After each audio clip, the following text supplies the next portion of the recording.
Hello, my name's Daniel Boynton, and today I'm going to be exploring the ocean after Fukushima and what kind of effects the disaster had on it.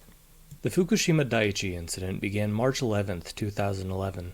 It began with a magnitude 9.0 to 9.1 earthquake off the coast of Japan to the east, 45 miles from the coast, approximately 80 miles from the Fukushima Daiichi nuclear power plant. All active reactor units automatically shut down, but still required cooling. Approximately 50 minutes after the earthquake, a 13 to 14 meter high tsunami hit. The emergency generator rooms were flooded, and the reactor cooling systems shut down. This began a meltdown. The hot zirconium cladding of the fuel rods contacted the steam and produced hydrogen gas. This reaction and subsequent hydrogen gas buildup caused an explosion in reactor buildings 1, 3, and 4. This released radioisotopes, predominantly cesium-137, iodine-131, and xenon-133. As you can see to the left, we have a nice diagram of what that structure looked like.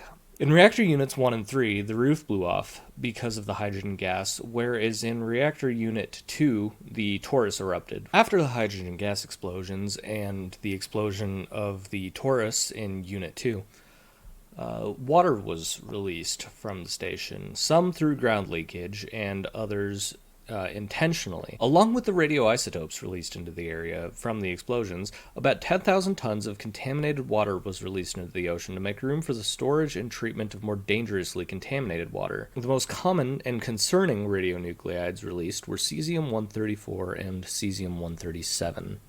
Here I have illustrated a decay of cesium-134. Cesium-134 undergoes beta and gamma decay, leaving a barium-134 isotope behind. To calculate the K constant of cesium-134, you have to take into account that its half-life is 2.1 years. Translated into days, that results in 0.00090411 days to the negative 1. Plugging that into the first order kinetics equation, and starting with 1 mole of cesium-134, in the 4,714 days it has been since the Fukushima Daiichi incident, you are left with 1.887340862 grams. Now, that amount of grams over the original mole times 100 gives you how much is left. 1.41% of cesium-134 released on that day is left. Cesium-137, on the other hand, is what many consider to be the cause for concern. Now, cesium-137 also undergoes beta decay, and it leaves behind barium-137. Barium-134, the product left behind by cesium-134, is a stable isotope. On the other hand, barium-137 itself undergoes gamma decay, though its half-life is only about 2.5 minutes. That said, cesium-137 has a K constant of 0.000063288 days to the negative 1. Now, this is because its half-life is 30 years, as opposed to the 2.1 years of cesium-134. Now, plugging that in once again to our first order kinetics equation, and given the 4,714 days it has been since the Fukushima incident, taking into account that 1 mole of cesium-137 is 136.907089 grams, that means per mole, what is left over this time period is 101.5918059 grams. Now, taking that into account, dividing that remaining amount over the original moles, gives us 74.2% remaining cesium-137 from the incident. And you might be asking yourself, isn't that a lot? Well, consider dilution. The estimated release of contaminated water from Fukushima was about 10,000 tons. 10,000 tons is roughly 7,480,519 gallons. The Pacific Ocean is estimated to be 187 quintillion gallons. That number looks rather large, as I've demonstrated to the left here. So the amount of water released from Fukushima Daiichi is 4.00 times 10 to the negative 12th percent of the volume of the Pacific Ocean. On the technical side, we can look at becquerels. Here to the right, we have Henry Becquerel, the man who it is named after.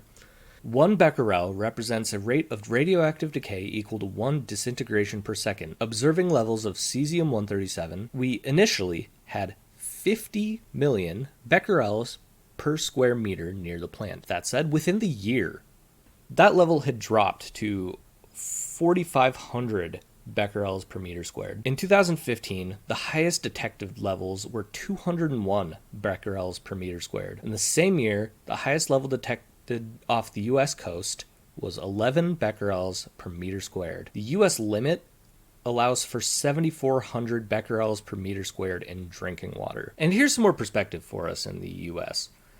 The coastal levels were detected at 11 becquerels per meter squared, and that is 15,840 reactions per day per square meter. When we know 1 mole of a given isotope is 6.02214 times 10 to the 23rd molecules. And then we have to ask ourselves, what about the fish? The water might be fine, but what are we eating? Only 1 year after the incident, in 2012, migratory bluefin tuna found off of the U.S. coast had 2.0 plus or minus 0.5 becquerels per kilogram in their white muscle tissue. The suggested upper limit for safe consumption is 1,000 becquerels per kilogram. In a study released in 2013, the average fish from coastal waters in Japan was found to have 7 becquerels per kilogram cesium-137. 98.5% of fish products were well below 100 becquerels per kilogram, and the rest were monitored and taken off of the market. So looking forward, well, a terrible disaster for those living near the plant, and certainly something we need to prevent from happening again in the future. The environmental impact of the Fukushima Daiichi incident has been minimal, and nuclear power still stands as the most powerful option for green energy.